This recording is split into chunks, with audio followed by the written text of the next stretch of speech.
Hey everybody, this is Miss Stewart just coming to you with a quick video on how to export your report cards as a PDF and attach them to an email. So I'm sure everyone is familiar with going on Gradebook and going to reports and then click on new or update or whatever you need to do to get your actual report cards made. So when you click on the document that you made, it should look something like this. It's going to open up into another browser window that should look something like this. And if you go over to this menu bar, this toolbar, and when you now keep in mind when you're on the browser, it's going to look a little different because you'll have the actual browser up with the address bar and the favorites and all that kind of stuff. But right above the text of your document, you need to look for these icons right here. And of course we see the printer icon, and then right next to it we see a floppy disk icon. And even though we haven't used floppy disk in decades, anytime you see a floppy disk, it's usually a universal symbol for save. So I'm going to click on that floppy disk,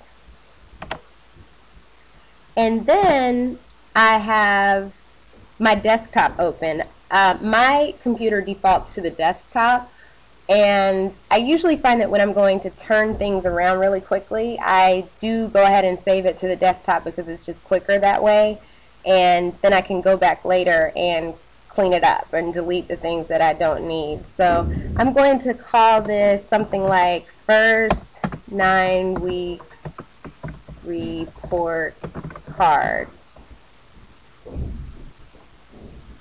And I'll just save.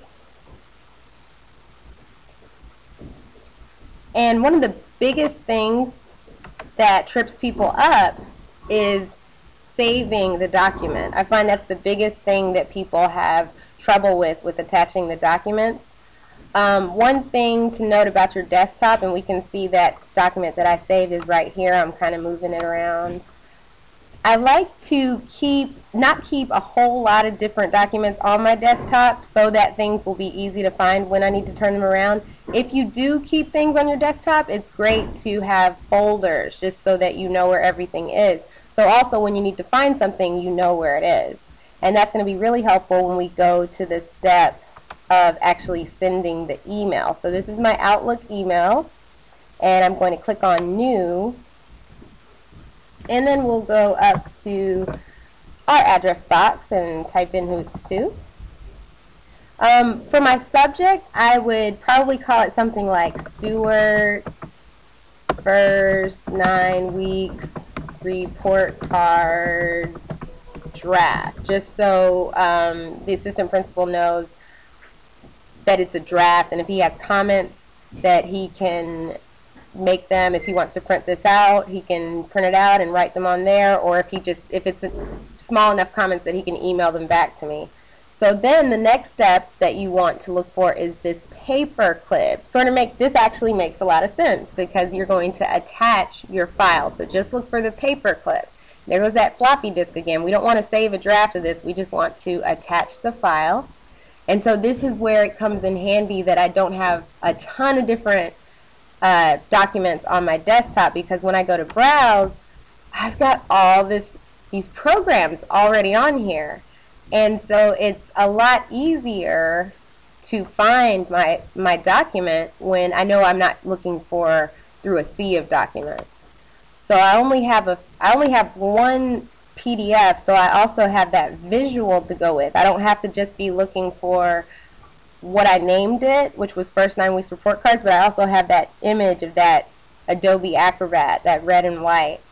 So I'm going to click on that, and then we're going to click open, which doesn't make much sense, but that's typically how the emails work, where they say open.